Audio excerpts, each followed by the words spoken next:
नून league का कहना यह है कि 15 बरस से पीपल्स पार्टी सिंध में बरस इक़्तिदार है, बट हालात ये हैं कि सिर्फ कराची का कचरा उठाया नहीं जाता, लेकिन मियां नवाज शरीफ साहब पे तनकीद हो रही है। तो कोई क्या कहेंगे सर? सर जी, मुझे तो आपने मौका दे दिया कहने का कि जो नवाज शरीफ साहब को उतारता है उनसे ही माफ़ी लेके मुल्क से बाहर चले जाते हैं।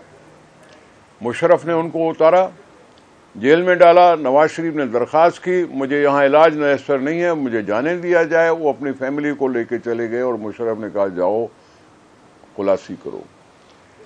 इमरान खान के टाइम में उसको सज़ा हुई और इमरान खान ने भी उनको जाने दिया, कोर्ट ने भी उनको जाने दे दिया। उनको सज़ा हुई थी लेकिन कोर्ट ने जाने दिया और फिर कोर्टों के सज़ा का कोई वैल्यू नहीं रहा। इमरान खान ने उसको रोका नहीं, ECL में उसको डाला नहीं और चले गए।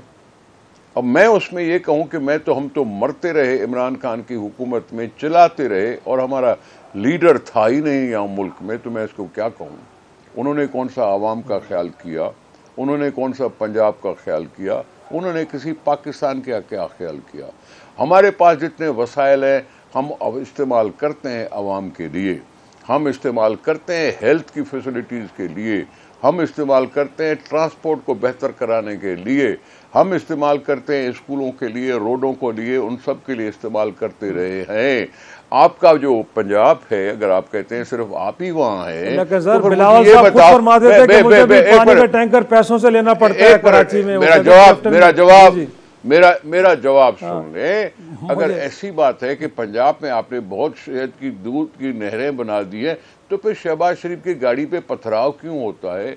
जिससे पूछो, सर्वे में पूछो, तो सारे लोग इमरान खान को क्यों कहते हैं और नवाज लीग को क्यों बहुत नीचे दिखाते हैं। अगर आपने कुछ किया हुआ था तो अवाम का रद्दमल ये तो ना होता, आपको ये तो ना करना पड़ता कि जी इलेक्शन के लिए टिकटों की जो डेडलाइन थी उसको आप बैठ के एक्सटेंड करते रहे। आपके पास भी तो तकालीफ हैं।